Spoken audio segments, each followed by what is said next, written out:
뉴탐사에서 정유라를 데리고 인터뷰를 했었단 말이죠. 네. 그 당시에 저희가 뭐 인터뷰 내용에 상관없이 정유라를 등장시키는 건 아니다. 특히나 후원 계좌를 걸고 정유라에 대해서 동정심을 유발할 수 있는 방송을 만들어서는 안 된다. 이거 이 양아치다. 이거 금방 돌아간다라고 저희가 얘기를 했었단 말이에요.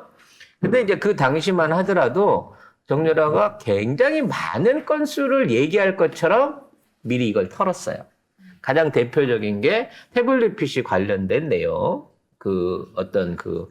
진위요. 그러니까 그게 진짜 엄마 건가 아닌가에 대한 부분. 그리고, 윤석열이 박근혜의 비자금을 덮었다. 즉, 박근혜 비자금이 꽤 있었는데, 이거를 윤석열이 어떤 방식으로 덮어줘서 이게 어디에 아직도 존재하고 있다라고 하는 거에 대한 증거를 말할 것처럼 얘기를 했고요. 그 다음에 도이치모터스 주가 조작 증거를 일부 갖고 있다라는 식으로 지금 얘기를 했습니다. 근데 그게 이제 그럴만하다고 싶은 게, 그 당시에 도이치모터 조작이라는 특검이 만들어지는 이런 과정 중에 늘 지금 우리가 알고 있는 조남욱의 세력들, 윤석열의 세력들이 연결고리가 있었기 때문에, 그리고 그 세력들이 당시에 대장동 사건을 봐도 그렇고 전부 다 청와대에 있는 우병우라든지 청와대에 있는 인물들, 그 당시에 비서실장을 했던 인물들을 통해서 이루어졌기 때문에 어떤 형태로든 최순실은 연결고리가 있을 거다라는 부분에 대해서 충분히 인정을 했어요. 하지만 얘가 진짜로 이거를 딜을 치기 위해서 또는 진보 진영에 이걸 고발하기 위해서 나온 게 아니라 왠지 모르게 저걸 가지고 딜을 칠 것 같다. 즉 나온 이유가 생활비가 없어서 나왔대. 그리고 하는 얘기가 엄마 계좌가 다 잠겨 있다는 거야. 그러니까 뭐 공식적인 계좌는 잠긴 게 당연할 거고 그건 법으로 풀어줄 수 없는 거잖아요. 그래서 저건 최순실 관련한 비자금을 풀어줘라. 나 쓸 돈이 없어. 라고 하는 요구를 역으로 뉴탐사를 통해서 던진 것일 것이다 라는 얘기를 했단 말이에요. 근데 이 방송 나가고, 진보에 있는 사람들한테 얼마가 됐든지 간에 코인 받아먹었을 거 아닙니까? 후원 받아먹었을 거 아닙니까? 뭐 그게 얼마든. 그게 얼마든 1,000만 원이든 뭐 2,000만 원이든 다만 얼마라도 받아 먹었는데 10원 한 장이라도 사실은 그렇게 하면 안 되지. 그게 한 달 전이야, 6개월 전이야. 불과 3주 전이야, 3주 전. 근데 용석이한테 갔어요. 네. 그리고 용석이한테 가세로. 가서 가세연에 가가지고 진보 진영에서 요구를 해가지고 내가 나간 거다. 라고 얘기를 하면서 아까 전에 딜을 쳤던 그 모든 내용들에 대해서 사실상 부정을 해버린 거예요. 이거 엄청난 뒤통수거든요, 사실은. 그거뿐만이 아니라 사실은 저쪽 보도는 이런 거예요. 정유라가 뉴탐사 출연 후에 송영길 최측근에게 950만 원 받았다. 이렇게 되는 겁니다. 결국은 진짜. 송영길은 돈을 줬다. 송영길이 돈을 줘서 얘기를 했다. 그래서 증거 일부를 넘길래다 말았다. 이런 개수작을 떨고 있는 건데요. 모르겠어요. 송영길 최측근 중에 누가 950이나 퍼줄 수 있는 사람이 있는지는 모르겠는데. 어제 나온 윤 PD라는 사람이 그 사람이 송 대표한테 연락 없이 이거는 되겠다 싶어가지고 간 거예요. 취재비를 던진 거죠. 쉽게 말하면. 그리고 이거는 사실은 정유라한테 준 게 아니라 그러니까 장시호의 운전기사라는 분이 장시호 관련한 녹취한 거, 이런 것들을 다 모아두고 있었는데, 그거를 이제 조금 들려주고 이런 게 있으니까, 이거 그러니까, 녹취록이 있다는 건 900만 원 받고 간만 딱 보고, 그걸 덮어버린 거야. 그 돈을 이제 정유라한테 준 거고, 아마 그 돈이 그 사람한테 갔는지, 정유라가 먹었는지는 모릅니다.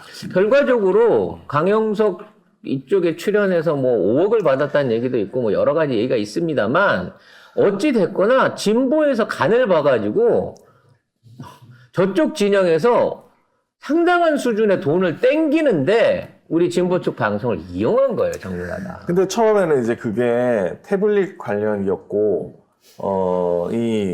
어제 뉴탐사에서 말한 정유라가 제보한 아까 세 가지 아까 송 작가님 말씀하신 거 태블릿 PC 관련 장시호 녹취 파일, 그거는 이제 일부를 확인을 했었고, 그 다음에 윤석열이 박근혜 비자금을 덮은 증거, 이거는 방송에 안 나왔었는데 어제 얘기 나온 거고, 근데 이거는 미확인이에요. 그리고 도이치모터스 주가 조작 증거 미확인인데, 요 윤석열이 박근혜 비자금 덮은 거랑 김건희 도이치모터스 주가 조작 요거는 그 최순실이 얘기를 한 겁니다. 그리고 아니, 진짜 최순실이 알지. 정유라가 여기에 관해서 뭘 알겠어요. 그때 가출하고 남편 바꾸고 애 낳기 바빴는데. 아니, 그러니까 최순실이 정유라를 통해서 아니면 송 전 대표의 그 변호사에게 한 말이 있어요. 근데 이제 그거를 이제 정유라가 같이 이렇게 해가지고 그러면 내가 다 돌아서겠다까지 얘기를 들었는데 이제 막판에 이렇게 되는 거죠. 결국은 정시호 외국으로 튀었고요.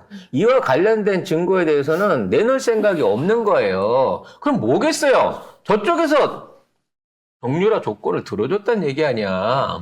일단 성금으로 세탁을 해갖고 강영석이한테서 5억을 받고 그 이후에 지가 필요로 하는 돈들, 비자금들 어떤 형태로든지 난 풀어줬기 때문에 얘가 지금 입을 닫은 거라고 생각해요. 그리고 아무 때나 나는 이걸 쥐고 있으니까 나 건드리면 이거 언제든 터뜨릴 수 있다라고 양측의 공의를 받아놓은 거 아닙니까? 그렇죠. 최순실은 특히나 이제 윤석열, 그 다음에 김건희까지 다 잡고 있다. 이거 그렇지. 이런 얘기잖아요. 즉 윤석열과 김건희의 약점을 내가 쥐고 있다. 하지만 공개는 하지 않겠다. 이 얘기가 정유라 머리에서 나올 수 있는 게 아니고요. 정유라가 증거로 갖고 올 수 있는 게 아니에요. 지 엄마가 시켜갖고 이 지랄 하는 건데 우리가 노란한 듯한 느낌이 있다는 거지. 왜? 지금 아까 얘기했던 정유라가 보여줬던 핵심 파일 세 가지 증거 중에 뭐라도 하나는 확실하게 물리적으로 받아냈어야 되거든. 문서로든 녹취록으로든 아니면 증인으로든.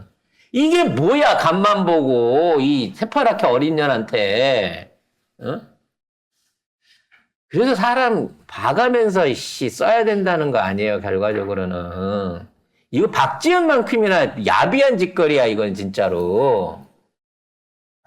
아무튼 그때 이와 뭐 방송 내용에 상관없이 정유라 출연에 대해서 저희가 약간 비판적인 발언을 했다가 또 무수하게 악플들을 제3지대에서 많이 얻어맞았죠. 제3지대가 있어요? 네? 누가? 아니, 악플을 우리한테 와서 쓰는 게 아니라 왜? 다른 방송에 가가지고 송 작가가 뉴탐사 욕했다. 뉴탐사 손절했다 그러고 거기다 악플을 써. 우리 쪽에 와서 써야 되는 거 아니야? 웃기는 우리는 다 차단하자. 아니 차단할 것도 없었다니까. 뉴탐사를 손절하다니요. 이렇게 뉴탐사 머리띠를 할 수가 있는. 이 연금은 나한테서 받고 뉴탐사 가서 충성하는 우리 저런 직원도 있어요. 우리 회사에는. 압류. 사실상의 연결고리가 지금 무난합니다. 지금. 그렇습니다.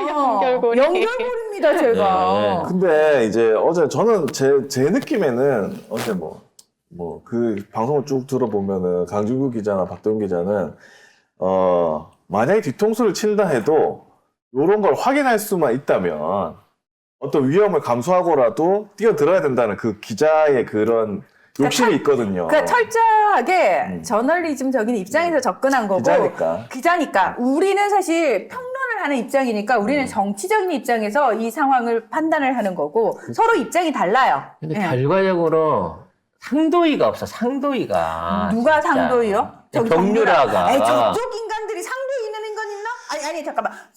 인간도 없는데 상도이가 있을 리가요? 근데 아마 이거를 해가지고 사실은 뭐 어쨌든 돈을 받아갔기 때문에 뭔가가 없으면 사기거든요.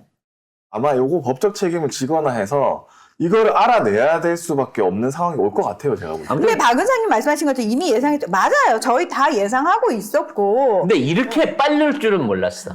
한두 달. 그러니까 시기의 문제였을 뿐이지. 그냥 다 예상했던 거고, 정유라 했네. 네. 근데 중요한 건 저쪽이 정유라의 요구를 들어줄 만큼 이 세 가지 증거는 물리적으로 어딘가에 존재한다는 중요한 거야. 진짜. 어? 그러니까 우린 또 그걸 확인할 수 있는 거야. 정유라가 가지고 있거나 정유라가 얘기했던 게 저쪽이 진짜 아킬레스건이고 실제로 뭔가 실체가 있구나를 또 한 번 확신을 하게 되는 거죠. 근데 아마 그거 하지 않았을까? 진짜 요거를 딱 얘기하고 양쪽에서 뭔가 할 수 있는 거잖아, 결국에. 양쪽에 딜을 치고 있는 거예요. 그리고 이대로 해갖고 윤석열 정권이 탄핵을 당하거나 무너지면 정유라 입장에서는 편하게 꺼내놉니다. 그때 가면. 어차피 그렇지. 자기 감옥 보낸 놈들이고 억울하게 나 엮어가지고 거짓말해서 태블릿 PC로 지금까지 살리고 있다라고 생각하기 때문에 지금 오히려 나중에 지금은 이제 어떻게든 윤석열 한동훈이 돈으로 마금을 하든 뭐 안에 가명으로 마금을 하든 딜을 칠 수 있는 게 있겠지만 얘들이 권력을 잃으면 얘네들 한번 죽어봐. 그리고 얘가 이제 그 대놓고 폭로자로 나오겠다는 얘기예요. 근데 그런 늦었지, 사람들은 이쪽 저쪽에 다 있어요. 여러분은 그렇지. 우리 편이에요 하고 확신할 수 있는 사람이 몇이나 된다고 생각하세요? 지금은 우리 편인 것처럼 이상하게 우리랑 같은 길을 가고 있는 것처럼 느껴지지만 정말 제대로 된 우리 편이 몇 명일까요? 저는 아니라고 생각을 하는 거예요. 뭐냐면은 예를 들어서 이런 거예요. 내가 언론사 기자인데 되게 잘 나갔어. 줄 잘 탔거든, 라인. 근데 갑자기 정권이 바뀌어가지고 내가 팽당한 거야. 팽을 당했어. 근데 내가 팽당했다는 이유로 그 정권을 미워하는 사람들하고 한편이 돼 있는 거예요. 근데 그건 내가 의도하지 않았는데 사람들이 그쪽에서 나를 막 영지하면서 당신이 진정한 민주투사고, 그냥 그 사람은 줄 잘못 타가지고 쩔이 된 케이스인데 마침 정권이 바뀌어가지고 정권의 핍박을 받은 것처럼 보여진 거야. 그러니까 갑자기 그 사람 급이 막 높아지면서 어이구 막 쑥쑥 올라가네? 여러분, 그 사람은 우리 편일까요? 아니라는 겁니다. 정신 차려야 돼요. 결과적으로 정유라뿐만 아니라 우리 내부 안에서 어떠한 형태든지 지금의 개혁과 혁신과 민주화와 또는 윤석열 정권을 퇴치하기 위한 노력에 반대 딴지를 거는 사람은 결코 그 의미와 그 사람의 본성 순수하게 보면 안 된다는 거야. 당연하죠. 그리고 변희재 씨 지금 여러분 우리 편이에요? 변희재 씨 우리 편이에요? 우리가 원하는 개혁, 우리가 원하는 세상에 변희재 씨가 동의합니까? 안 하잖아요. 지금은 적의 적이기 때문에 친구의 위치에 있는 사람인 거예요. 그리고 근데 핵심 가치는 우리랑 공유할 수 없는 사람이에요. 그리고 정유라가 핵심 가치를 우리랑 공유할 수 있는 사람이라고 처음부터 누가 믿어요? 아무도 안 믿고 앞으로도 그렇게 될 가능성이 1도 없음을 다 알아요.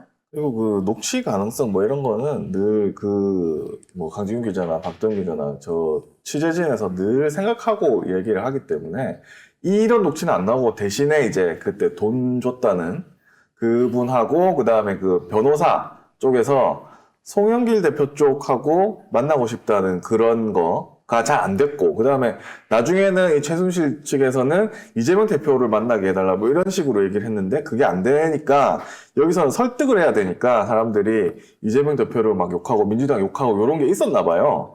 근데 이제 그게 터지는 거지. 이제 그 사람들만 지금. 그러니까 정유라를 꼬셔보려고 했던 얘기들을 봐라. 저쪽 내부에서도 지금. 이재명 싫어한다. 뭐 이런 이재명이 식으로. 싫어한다 그러고. 아니 도대체 송영길이 전 대표이긴 하지만 왜 그 사람이 민주당의 수뇌부고 핵심이라는 식으로 기사를, 대가리를 그런 식으로 쓰냐고. 그리고 직접 송영길이 돈을 준 것도 아니잖아. 그렇죠. 그리고 이런 말씀은 그렇습니다만 송영길 대표가 대표를 할 때도 민주당이 송영길 당이었던 적이 있나요? 그렇지. 그때는 더 심했지, 사실은. 수박들 하는 짓거리들이. 그러니까요. 그리고 우리 그때 사실 대표 여러 명 나올 때 그중에 송영길 대표 밀었습니까? 안 밀었습니까? 우리 콕 집어서 우리 안 된다라고 얘기했죠. 아, 우리가 아니지. 이분이 나는 그때 이제 그분하고 중국 관련된 얘기도 많이 했었고 그랬는데 사실상 대안이 없으니까 최선이 안 되면 차악인 선화에서라도 송영길을 어차피 이제 뭐 밀었다기보다는 인정을 했었는데 결과적으로 지금의 이재명 대표만큼 또는 과거의 문재인 정부 때의 어떤 활약만큼 그만한 영향력을 보여주지 못했어요. 근데 지금은 이제 본인이 또 민주당 당적을 지지 않고 있는 상황에서 열심히 민주당의 뭐 개혁적인 미진한 부분을 두들기고 있기는 합니다만 문제는 성과를 보여줘서 만들어야죠. 그럼요. 그래서 결과를 낼 수 있는 사람. 그러니까 지금 이재명 대표처럼 본인이 수없이 많은 견제와 시기와 방해를 받아가면서 혼자 끌고 가고 있잖아. 혼자. 맞아. 이재명 대표 혼자. 맞아요. 네, 그런 사람한테 화력을 집중해줘야 된다는 생각이 듭니다. 네. 그리고 우리 소울냥냥님이 이렇게 말씀하셨어요. 아니, 예상했지만 제보자 취재하는 거 그거 기자 아닙니까? 이미 맞아요. 예상했던 겁니다. 언론이 그런 거 계산해서 해야 하나요? 뉴탐사는 언론의 역할을 한 겁니다. 맞아요. 맞아요. 다만, 맞아요. 응. 충분한 만큼의 결과를 만들어내지 못한 상태에서 모든 뒤통수를 취재가- 맞아버렸으니까. 모든 취재가 다 성공할 수 없잖아요. 그러니까 결국 이 정유라의 간악한 의도, 저쪽을 자극해서 딜을 치려고 했던 그 의도에 사실상 어린 년한테 뒤통수를 맞았다라는 평가를 내릴 수밖에 없을 것 같습니다. 아니 근데 뭐 강진구 기자는 그렇게 생각 안 하시는 것 같더라고요. 안 하셔도 괜찮아요. 그냥 내 생각에 그렇다고. 네. 안타깝습니다. 넘어가시죠.